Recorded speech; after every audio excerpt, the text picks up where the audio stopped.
We are recording now. Well, it's 12 o'clock, so we will get started. I want to welcome everybody to our webinar series, to our July webinar. We may have some more people trickling in. In the meantime, I will share my screen and get things started. My name is Susan. I am the Special Projects Manager at 1000 Friends of Wisconsin. I want to welcome everyone to our July webinar, Resilient Cities and Nature. You can also say Resilient Cities are for the birds. And we're going to find out all about why that is a true and important statement. We're going to hear from two lovely gentlemen from Grafe, Alex Halverson and Eric Phillips.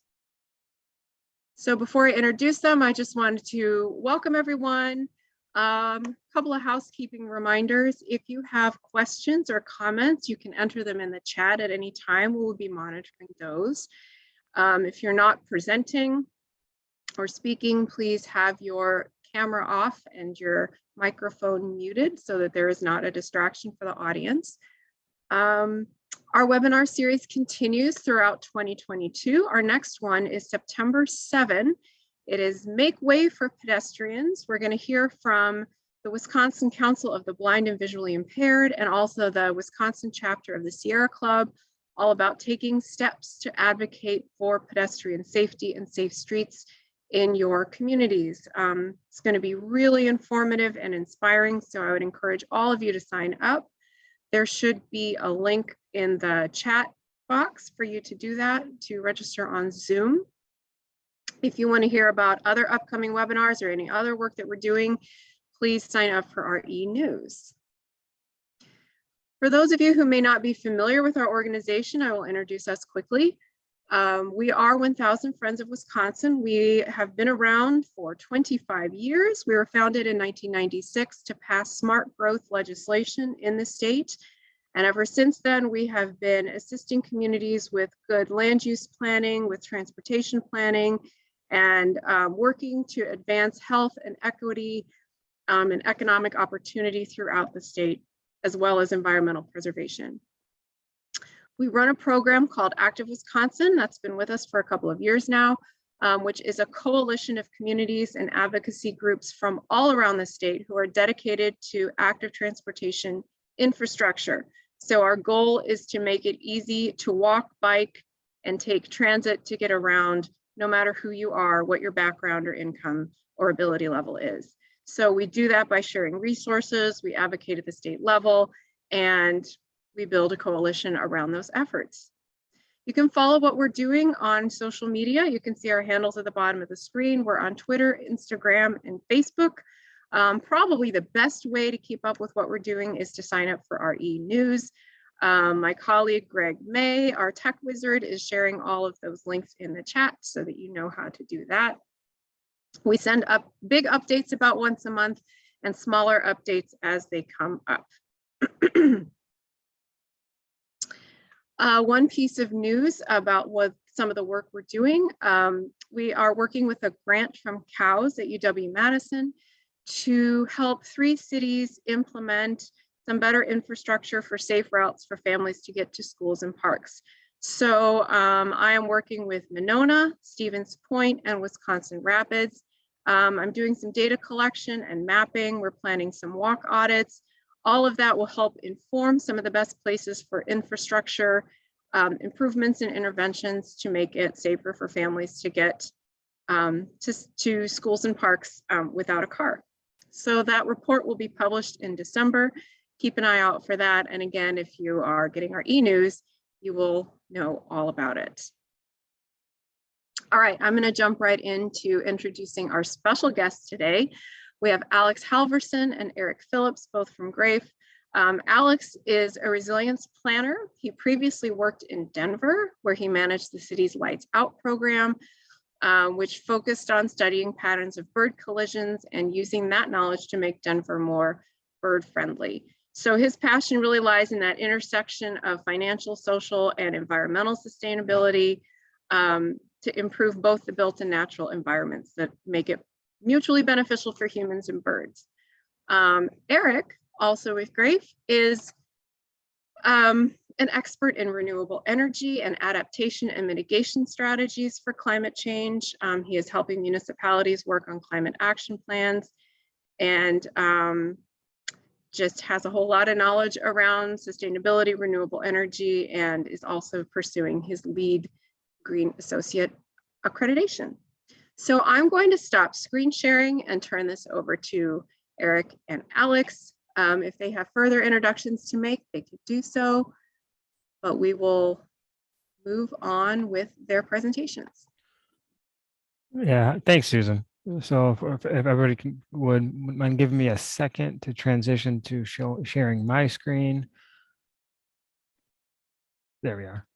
And we can see, everyone can see the slides. Cool. Yes, you're good. Thank you. Cool. I thought I was clever adding the special effect to, or not adding the special effect, but finding a video of a cardinal. And hopefully we don't have that weather anytime soon, because I don't think any of us are ready for winter. So with that great introduction from Susan, she did a really good job of setting up this presentation. So the gist of this presentation, the title is Resilient Communities Are for the Birds. As you might imagine, we'll be talking about three main things: resilience, urban communities, and birds. And one way we can make our cities more resilient is by thinking of our built forms, our built landscapes, our built ecosystems. I'll use those terms, or we will use those terms interchangeably, but thinking of those built forms as ecosystems, as integrated with, rather than opposed, rather than segregated from our natural environments. And we'll be using birds, as you can see on the screen, as a case study. And one quiz question I'm going to pose. Yes, you're going to get quizzed. I used to be a teacher back in Denver, or Boulder more specifically. So I haven't lost that. So the quiz question for today is, pop it in the chat between now and the end of the presentation. What is Wisconsin's state bird? I'll give you one clue, two clues. It's not the bird on this page, nor is it an ostrich, as I've gotten from a few people.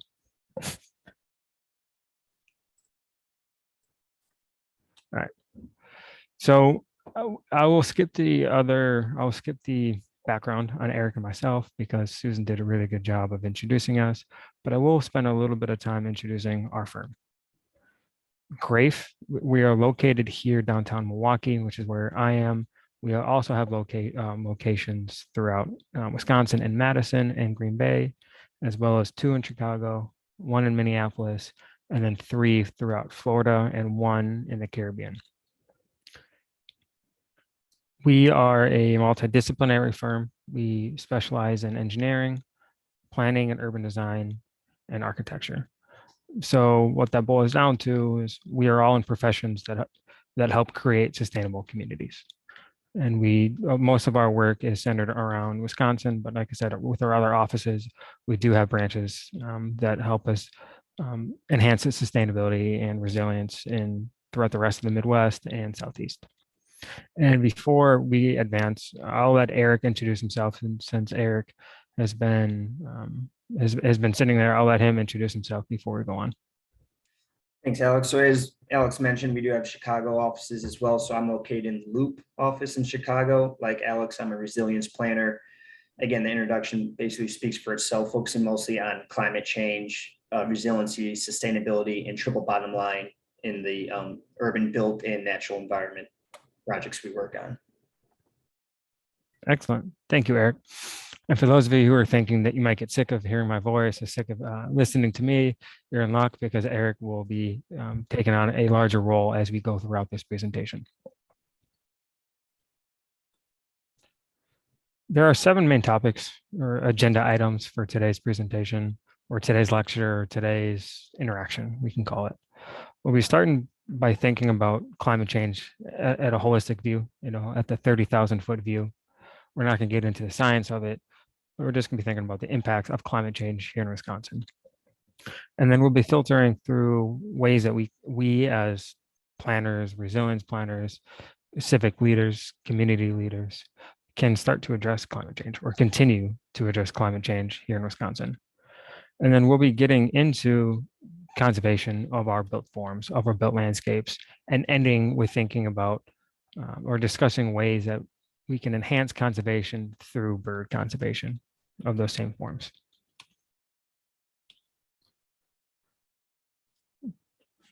The solutions that we propose, not we as an Eric and I or Greg, but we as a community, we as a society, our solutions should aim to maximize co-benefits, improve triple bottom line resilience. And triple bottom line is a word or phrase you'll hear throughout this presentation, if you haven't heard it already throughout a lot of dialogue surrounding climate change.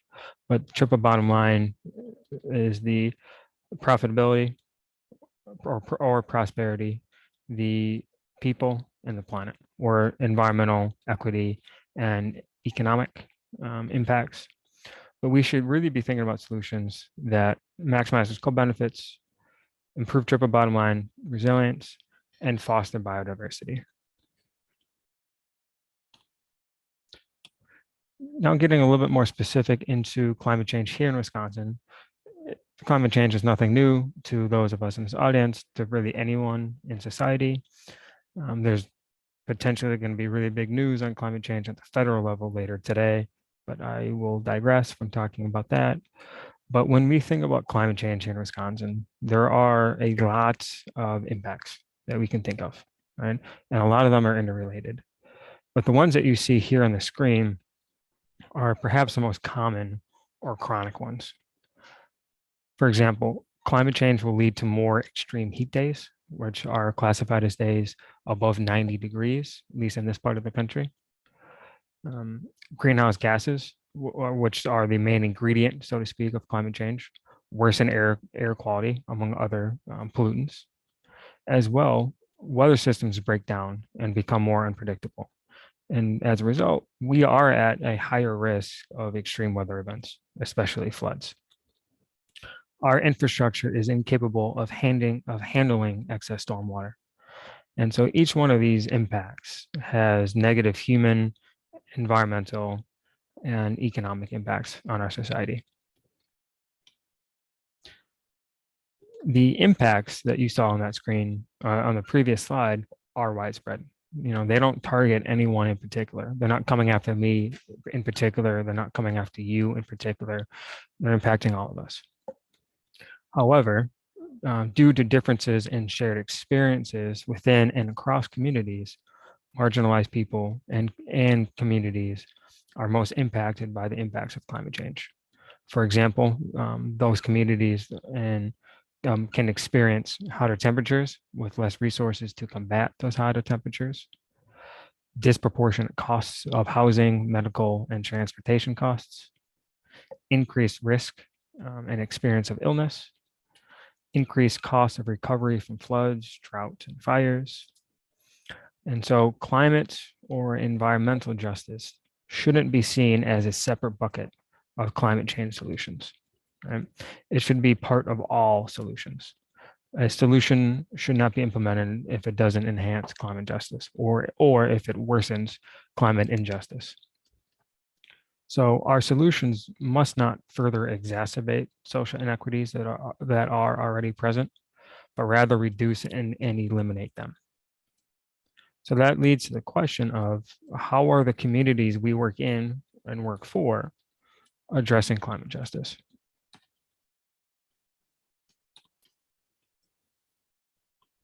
We all have different lenses through which we view climate change. As a biologist, I tend to view it on its impacts on the native plant and animal communities. You might see it through a slightly different lens. But the next step in addressing climate change is understanding how we view it and how we address it in the work that we do. And so largely there are two categories of solutions for addressing it. Adaptation strategies are done by first understanding and then adjusting to those impacts. Adaptation means altering our behavior, our systems, and in some cases, our ways of life to protect our families, our economies, and the environment in which we live, from the impacts of climate change. Some solutions that the communities that we work in include implementing green infrastructure, which the benefits of which we'll get into a little bit later in this presentation. Green infrastructure can reduce the impacts of storms and bolster the efficacy of other infrastructure like bridges, seawalls, and roads. As well, one of the changing norms is that coastline development should be reevaluated. While Lake Michigan, for example, where Eric and I live right off of and work right off of, the levels of Lake Michigan water fluctuate, higher tides are becoming higher. So our coastline developments are at increasing risk of damage and of flooding. Mitigation efforts, or mitigation in general, just refers to the reduction of inputs that are driving it. So on one hand, you have adaptation, which is addressing what's already present, where mitigation is trying to reduce the inputs to that. And what mitigation really boils down to are efforts that can reduce the emissions of greenhouse gases, because ultimately that's the main and predominant driver of climate change. So then this begs the question that many of us in this room, this audience, this call are focused on professionally or personally. What can we do? Right? Here's a list of some solutions for mitigating or adapting to climate change. Cool. What can we do about it? The way Eric and I, the way we look at it is, a simple answer to that is let's try to enhance resilience. Okay. And what resilience boils down to is the definition that you see on the screen there.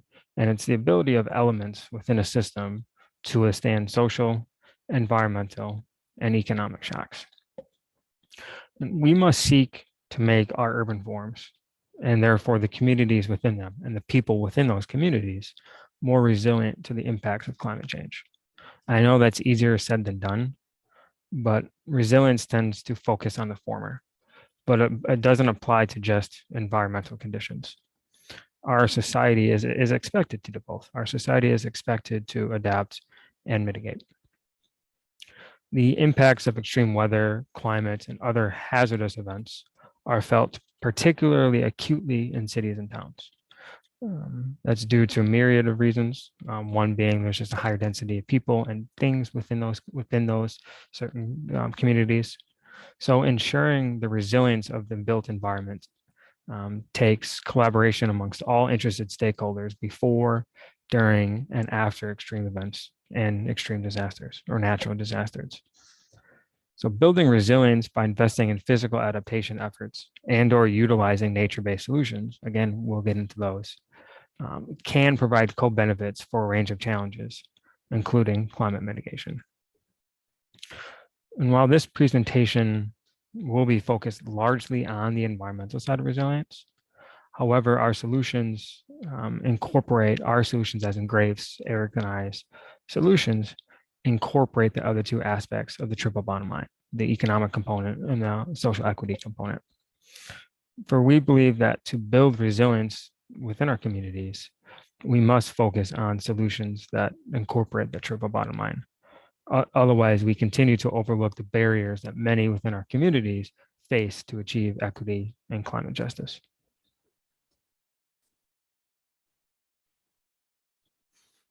And I have this slide on here. I have planning now for tomorrow. That was a subtle theme of a recent American Planning Association conference back in May. And what I want to point out with that saying that's on the slide is that planners are used to planning 20 years from now. We're used to creating plans or documents or creating things within communities that we'll see take fruit in 20 years or 10 years.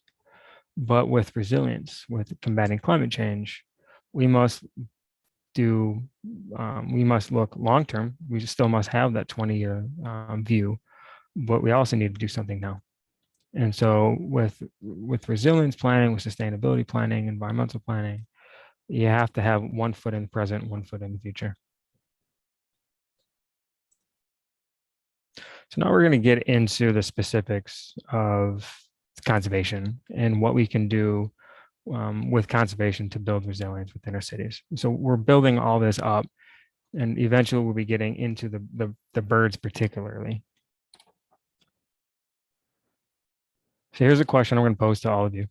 I want you to spend about 30 seconds thinking about it. But when you see that word, when you see the word ecosystem, what comes to mind? Feel free to type it in the chat or just keep it in the back of your head. But I'll give you a couple seconds to think about that.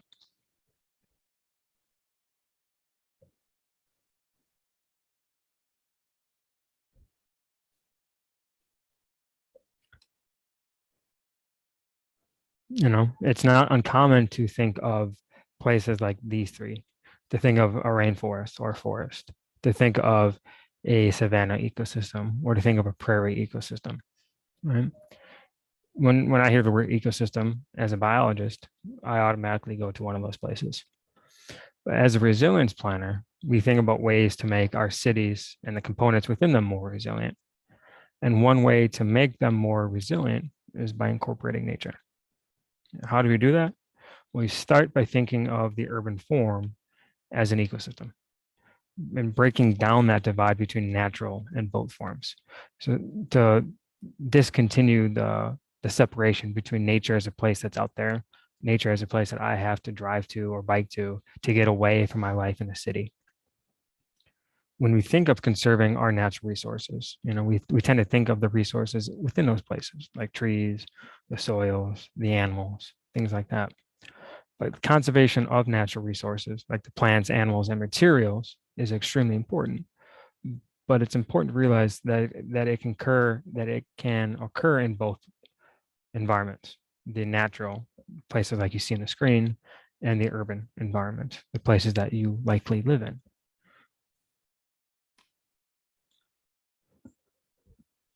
This paragraph, or these couple of sentences, I copied or I cut and paste from a comprehensive outdoor recreation plan that I was reviewing. It's from a highly urban community here in Wisconsin, and the comprehensive outdoor recreation plan hadn't been updated in about 20 or so years. But the language and terms that you see in there are still used widely today. And what I really want to focus on is the wildlife habitat area, the phrase that I highlighted there on the screen. The term wildlife habitat area is specifying that wildlife habitat areas are distinct from the built form, right? It's a unique form that's different from the rest of the forms you find throughout the rest of the community. The purpose of this presentation is to start getting us to think about the urban form and wildlife habitat area, so to speak, as coexisting. A wildlife habitat area doesn't have to be in a protected area like a park, but rather a patch of land or a feature of that patch of land that exists within the urban form. By separating wildlife habitat from urban forms, you lose the ability to improve or add overall habitat within that locality or that community. And just to really hammer this thought home, nature really shouldn't be seen as separate from where we live. We have nature around us, and I don't necessarily mean nature as tranquility, as a huge river valley or a national forest. I mean the functionalities of nature, plants growing, animals eating those plants, and other animals eating those animals, happens all around us. So it doesn't happen, nature doesn't happen in one place, but not another. It happens everywhere. There's definitely a difference in scales between, say, a national forest and a urban boulevard, but the latter isn't necessarily antithesis to the former. And so with these three distinct land uses that you see on the screen here, you see a national forest in Colorado on the top left, you see Central Park on the bottom, and then you see a downtown of a highly urbanized suburb. In reality, we can erase that divide between those three places. We can switch that mindset and start thinking of and designing our urban forms to be places of multi-species communities. Cities are part of the ecological rearrangement. What this means is that each of these three places, the natural ecosystem, the urban ecosystem, and the park ecosystem, are all places that conservation can occur, and therefore resilience can be enhanced. Conservation is a both and proposition. It can occur in both non-urban environments and urban ones. And I want to point out that this emphasis on designing with nature to improve biodiversity doesn't result in smaller built environments, but rather transitions to forms that support and help nature rather than harming it. And so we need to think, like I mentioned, as conservation as a both and proposition, not an and or proposition. So now I'm going to hand it off to Eric to talk a little bit about how we can, or a few ways or a few examples of how we can kind of reclaim nature within our built environment. Thank you, Alex. So as he was mentioning, we're striving here to combine nature coexisting within the built environment. How can we, leverage and utilize these natural habitats to, coexist within our built environments? This example right here is in Seoul, South Korea, which I had the opportunity to visit on a study abroad. So there was a river running downtown that they ended up building a elevated highway over top of. After a long, process, they ended up revitalizing this 5.2 mile stream, which now, provides habitats for animals and plants, more public spaces for people to walk and gather, improved air quality too. As you can see on the picture on the right, it's a lot more clear than when the one on the left, when they had the elevated highway there. It resulted in 40 acres of new green public space for cultural events. And after the restoration, land values in the area increased by about 25 to 50%, depending on location. So looking at, those co-benefits, again, triple bottom line, it is improving, access in natural habitats for animals, plants, and people as well. A few more examples here. So this one, Singapore, well, I'll start with the 606 trail here in Chicago. So this is a 2.7 mile elevated railway on the northwest side of Chicago. It is the longest greenway project of a former rail line in the Western Hemisphere, second in the world. And again, co-benefits here, you can see non-motorized transits, reducing greenhouse gas emissions, also improving human health, and the vegetation along the path provides habitat for birds and pollinators as well. On a larger scale in Singapore, you're thinking of biophilic design here, which is, creating a closer connection with nature in the built environment. Singapore is a great case study for this. They do have large gardens by the bay, which is a natural park that includes 250 acres. Again, as Alex mentioned too, we're not just having parks as their own section within cities. It's how can you connect the parks throughout the existing urban built forms. So there is, pathways, roadways going through these large parks that provide, easy access for people to move about. There's also indoor and outdoor hanging gardens, so living walls within buildings. So, that's providing more natural habitat for birds in the buildings and also providing shading, green infrastructure, stormwater management benefits as well. Throughout Singapore, there's 100 miles of green corridors that connect the park. So again, it's providing transportation, but in an environmentally sustainable way. And a major point here is the Landsat images show that even while Singapore grew by about 2 million people, the percentage of green space in the area actually increased by 36 to 46%. So showing how you can still grow, a city can grow, population wise, but still providing natural habitat and green open space as well. So now we're kind of towards the bottom of our funnel, the bottom of our filter right now. We started by talking about climate change in Wisconsin and the differences between adaptation and mitigation, and then kind of reshaping that mindset of nature and urban communities as being antithesis to each other, but rather being one and the same. Now we're going to get into some of probably the parts of this presentation that you signed up for, that you wanted to see about, what can we do? What are some specific examples that we can do using a specific type of examples, as in birds. Making the built ecosystems or built landscapes more resilient through conservation isn't necessarily all about planting more vegetation and inviting wildlife in. It's as much about the forms, like buildings and bridges within the urban landscape, that must continue to include and benefit nature. Designing our bridges, designing our roads, designing our infrastructure to be more inviting, to be more inviting to flora and fauna, or to nature. Without doing so, our natural forms will fail to be resilient to the environmental changes that we are witnessing. And biodiversity is a very important metric of environmental health. And one metric of biodiversity is bird diversity. Typically, birds are harbingers of ecosystem health. The more birds, the more bird diversity, the better the environmental condition, typically, not always, but typically.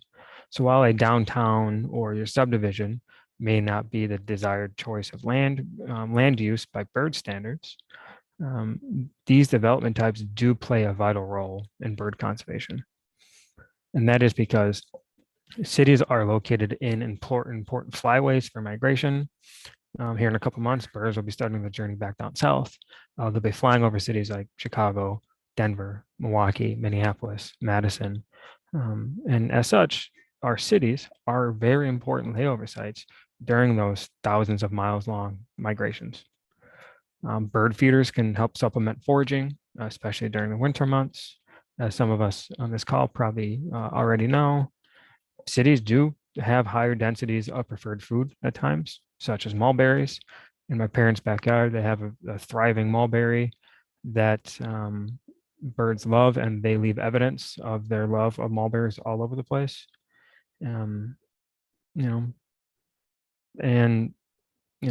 If you view our urban areas as an ecosystem type, like an old growth forest or prairie or wetland, they aren't as productive as, say, they aren't as productive in use of habitat or as most measures of ecological success, but our cities do provide some functionality to birds. And so it's important to enhance as much conservation within our built environments as possible.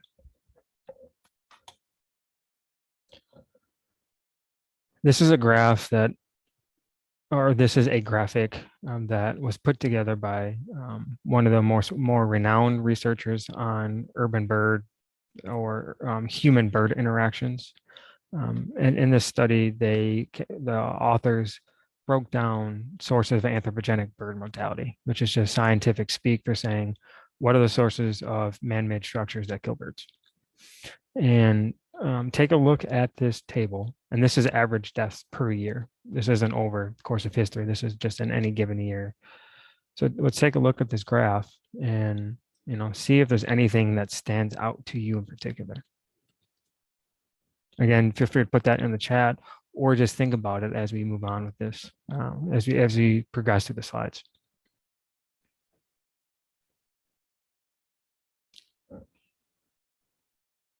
For me, what stands out is just the overall number of bird deaths that our built forms cause every year.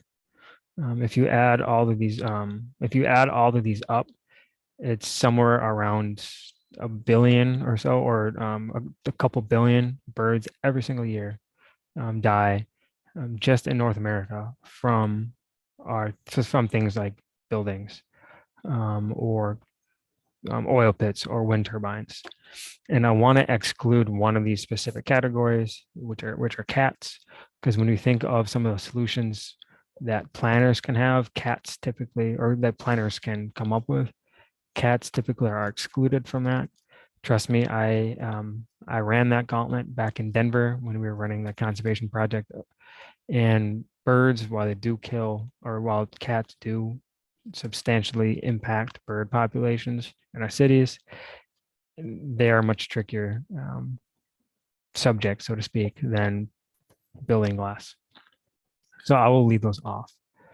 And there are two hazards that haven't been included in this list. Those two hazards being habitat loss and artificial nighttime lighting.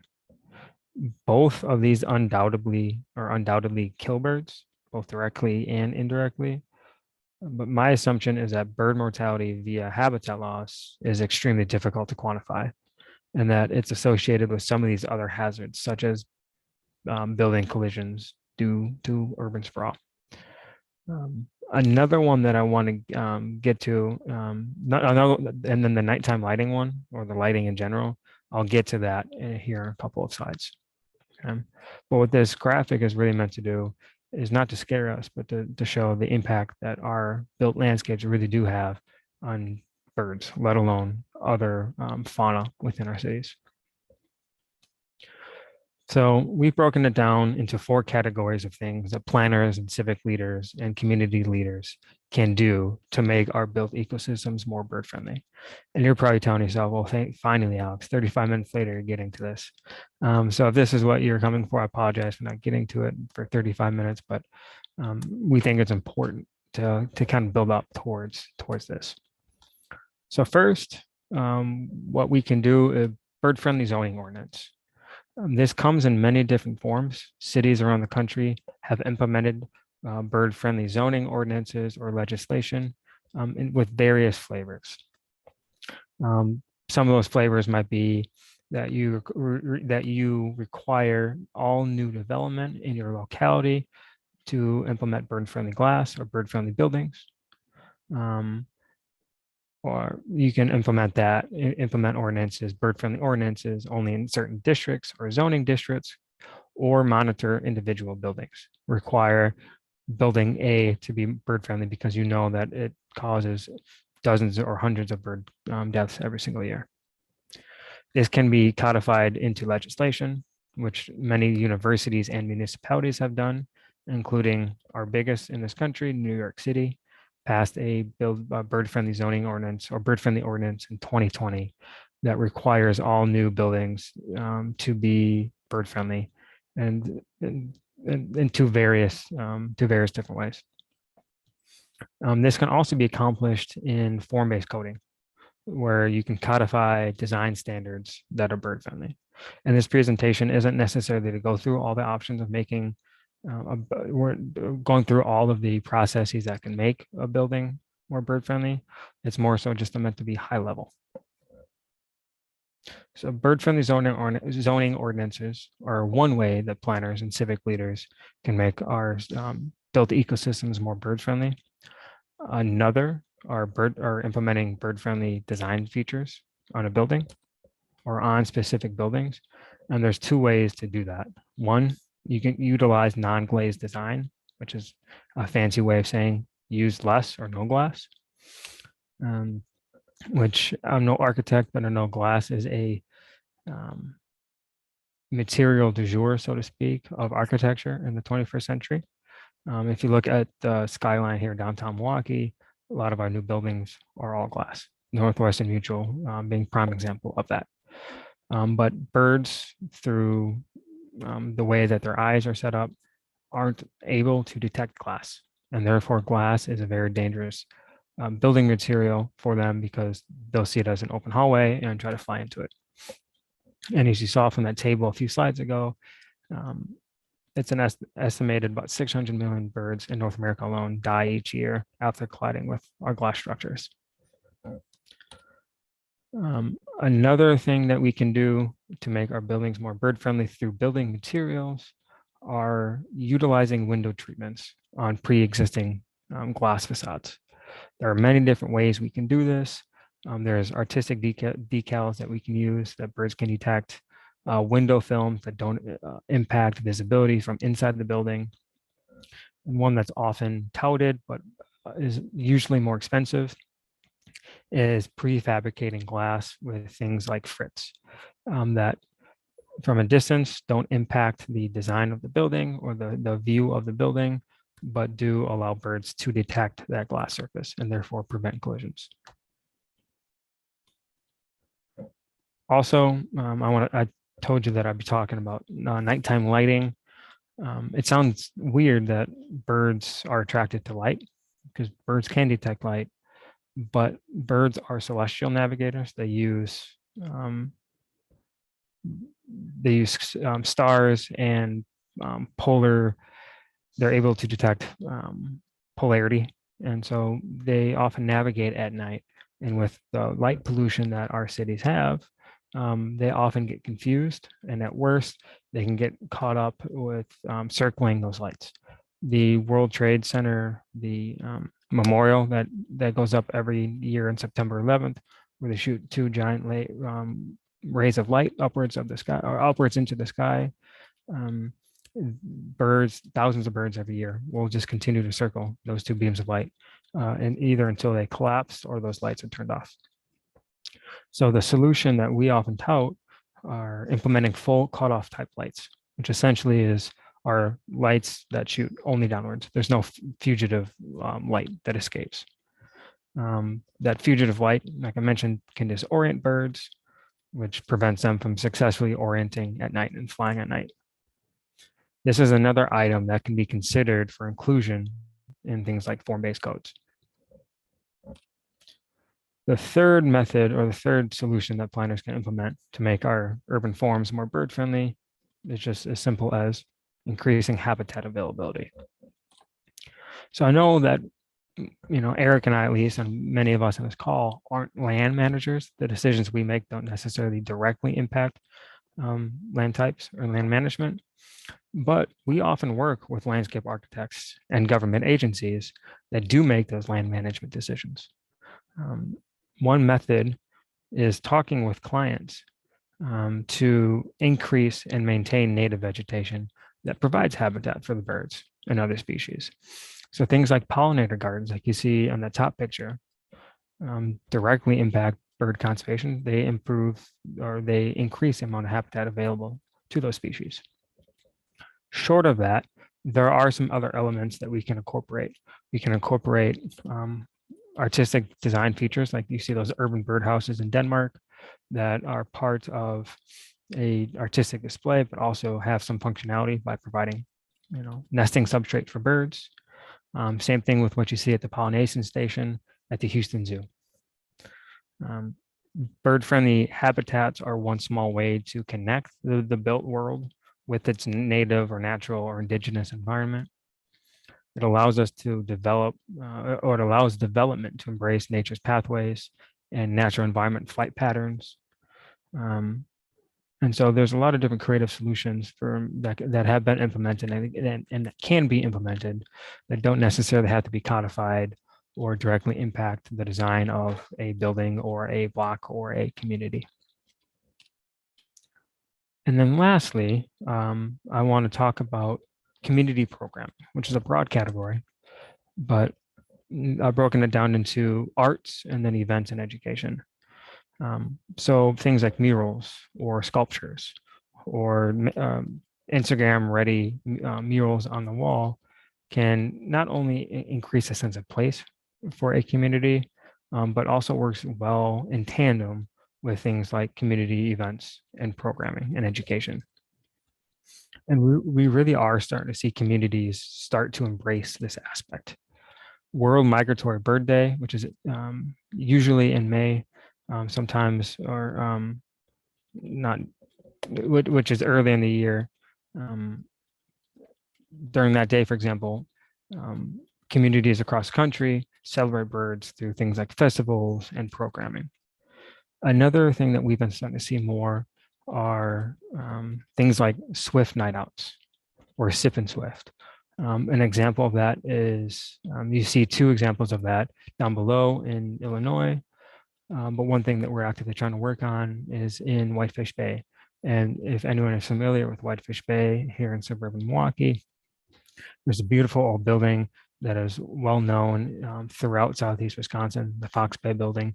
I've seen movies in there growing up, but in the back, you can see a smokestack. And that smokestack, while seemingly otherwise part of the building, or seemingly unused part of the building, actually houses dozens of swift colonies every year. It provides nesting substrate for them. And, we're trying to work with Whitefish Bay to build community programming around that, to have something where you shut down the street, you invite people out and you bring in an ornithologist or somebody who can talk about swift biology, and you allow people to bring alcoholic beverages or food on the street and while listening to that educational programming. And so that's an example of a dual purpose programming utilizing what's already built. And that gets back to the thought of how we can reverse the role of the built environment or take back for alternative use.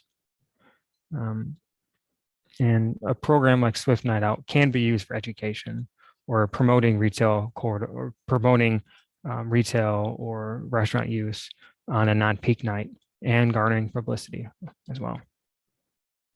So those are the 4 broad categories of ways that us as planners can increase not only conservation in our built ecosystems, but more specifically make them more bird friendly. And to close it out, I'm going to hand it off to Eric, who will be finishing up this presentation by talking about the co-benefits of some of the solutions that we've discussed. Thank you, Alex. So this graphic basically describes, the triple bottom line sustainability. So at Gray, for most of the projects we do, we strive to incorporate all the 3 E's of environmental conservation, economic development, and social equity benefits throughout the communities, whether that's comprehensive plan, corridor study, or if it's, bird-friendly design, as Alex just mentioned. Specifically looking at the environmental co-benefits, so, we're trying to shift away from gray infrastructure and promote more green infrastructure. That's reducing impervious surface, and it helps to build resiliency through increased environmental conservation. So these projects would, improve water quality through the removal of pollutants, replenish groundwater supplies, increase biodiversity, and provide more natural habitat for animals and plants, while also decreasing carbon and greenhouse gas emissions. One issue and what we try to show our clients too is, what's the ROI and co-benefits of using green infrastructure versus a gray infrastructure project that might need to be replaced, 5-10 years. How can you utilize green infrastructure for long-term benefits? And, again, looking at the triple bottom line. The economic co-benefits. So in terms of design, as Alex was just going through bird-friendly design, reducing lighting and glass surfaces of buildings are 2 bird-friendly designs that also reduce energy usage in the buildings. Green roofs and rain gardens, again, reduce the need for expensive traditional gray stormwater infrastructure. And just looking at the natural built environment and existing it within the urban form, people tend to be more attracted to natural, beautiful areas. So mixing nature with businesses, restaurants, recreation increases revenues for those industries. Shoppers tend to spend more and shop at, outdoor shopping malls that, have a more beautiful, tree canopy or green nature. The presence of larger trees and other natural habitats increase home values. Commercial office spaces with quality landscapes have higher rental rates. And then looking at tourism too. So as Alex just mentioned, birding, it's globally $1 billion industry. And here in Chicago, we have the piping plovers on Montrose Harbor. So I've noticed an increase in that specific area of people coming all over the country, spending money investing in the local economy too, just for birding and to, see the birds in this natural environment. Finally, the social co-benefits.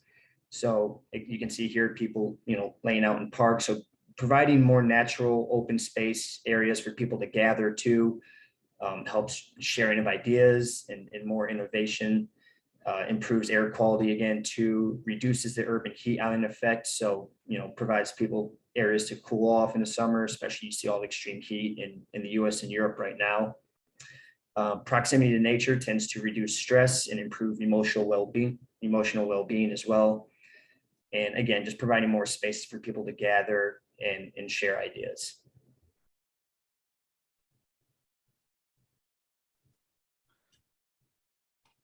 So just to sum everything up, it's important that we understand the need to improve resilience of our ecosystems. Both are all built, natural, and those in between.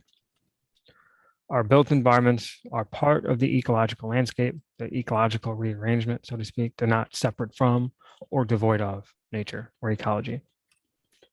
Planners can help make our built environments more friendly to birds, therefore more friendly to other environmental features, which enhances the ecological conservation within them. What we can do are things like zoning and form-based codes, solutions that include lighting, site and landscape design, and community programming and education. And ecological conservation within our built environments can enhance resilience and provide other economic, environmental, and social benefits. And so with that, we'll open the floor to questions. I haven't been monitoring the chat, so I'm not sure if there are questions in the chat. But the floor is the audience's to ask questions. I haven't seen, thank you so much, by the way. Round of Absolutely. virtual applause for Alex and Eric. I forgot to mention at the top that we heard this presentation or a version of it at the Wisconsin APA conference, and it was so well received, and we thought it was so good that we invited them back for the webinar. So, well, if there are questions, please put them in the chat. We did have one question about making this recording available, and the answer is yes. We will put it on our YouTube channel and make sure that gets out there. So Greg desperately needs to know, what is the state bird of Wisconsin? I confess I thought it was a cardinal, and I was wrong. So the cardinal is, I think, the #1 most the most common state bird. So like Illinois, I think Missouri, a few other states have adopted the cardinal, but ours is the robin. And Karen in the chat got that answer right. Yes, well done, Karen. At the APA conference, we had at our booth, we had a 5-question quiz, and this is one of the questions. And one of the options was an ostrich, and we had several people, I'm sure jovially, say that the ostrich was our state bird, which would be awesome, but a little out of character. Well, while people are gathering their thoughts and questions, I can kick things off a little bit. I was wondering if in the work and the research you've done, if you've run across any efforts for noise reduction as part of a strategy to make cities more bird friendly.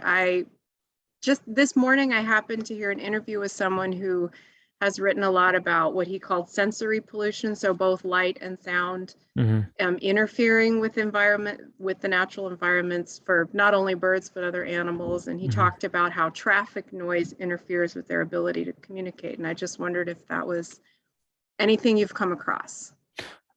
I'm aware of it. And that is definitely something that, we consider. But direct research or implementation or policies associated with that, I have not come across that. Okay. But that is another factor to consider when we talk about making our built landscapes more environmentally friendly, so to speak. And that's often the sensory pollution is one that we don't often think about because it's not right in front of us. Right, we can see a highway being built over a natural area, and that's directly understandable by us. But something like noise pollution from a highway or from a cul-de-sac or something like that might not be as direct. Yeah. And one of the points that I heard made when I listened to that interview was that if you can calm traffic and reduce noise, there are many benefits besides just to the natural environment. And it's an equity issue too, because people who live near big highways are affected more. Absolutely. We do have some more things coming in the chat. So Greg has a question. Do you have recommendations for outreach to developers who want to build big glass office buildings and how to approach them about a bird-friendly design. So I'll have you answer that, and then I'll get to the next one. So I'm looking at the question right now too. So what we were trying to do in Denver, and admittedly, moved back to Milwaukee during the middle of the Lights Out Denver project that I had started. But our goal with that was to reach out to the building owner and management association in downtown Denver, to reach out to them to give essentially a presentation similar to this. Because at the end of the day, there are, I'm not going to say no one, but essentially no one who owns or manages an office or a building who is proud of the fact that their building may kill a lot of birds. Same with architects and those who design buildings. They don't design them to reduce the bird population. And so having a conversation, and I emphasize conversation, around this and the impacts that this has, I think is a good place to start. Where it can be tricky is often conversations lead to blame. So it's important not to blame those building owners or those business owners, but rather say, there's a problem associated with your building. Let me help you. Let us help you come up with a solution so that we're not killing a whole bunch of birds with your building. And then, going through the myriad solutions often helps too. Some are expensive, some aren't. So obviously, the business owners and building owners tend to look at the financials. And so having separate options for those and understanding that there are benefits associated with, for example, if the dark skies, which leads directly into the next question, Chicago is huge into the dark skies program. By turning off your lights at night, you're not only helping birds, you're reducing energy costs. So helping them develop alternative modes or alternative motives for doing something like that often is helpful too. Jess, I'm wondering if you can elaborate more. We have this other question here from Lance. Madison is beginning to consider a dark skies ordinance. Are other cities in Wisconsin considering the same thing, or have they passed those? Do you know? I'm not familiar with any that have passed. Here in Wisconsin, it's tricky, legally tricky. A colleague of mine, not with Grafe, but he works for American Bird Conservancy and is a specialist on reducing bird collisions. It's a national organization. Luckily, he's based here in Southeast Wisconsin, and he helped design the Pfizer Forum. But he has been instrumental in the policy side of this, but there is often pushback. There's a particular, the name of the group is escaping me, but there's a particular group of people that pushes back anytime there are environmental regulations or policies such as this being promoted. So it's great that Madison's considering that. There are probably legal hurdles, and places like Green Bay and La Crosse and Milwaukee. I'm not sure of other, or I know Milwaukee does not have one. At least that I've seen. I know lighting and pedestrian safety at night can be a concern, but there are design solutions to that, as you pointed out in the slide with the different kinds of lighting too. So absolutely, and that's one thing that I didn't mention on that slide. Eric was running through a lot of the co-benefits. That was definitely not an exhaustive list. One of the co-benefits of reducing fugitive lighting is that more of the lighting then is focused on those who need the lights. Pedestrians stumbling home at 2 a.m. need that light, right? So to speak. We are down to the last couple of minutes. So I'm going to ask you to stop sharing your screen, Alex, so that I can share mine again. Just going to wrap things up. I want to thank everybody for coming. And my slideshow is not advancing. Nuts. Let's try this again.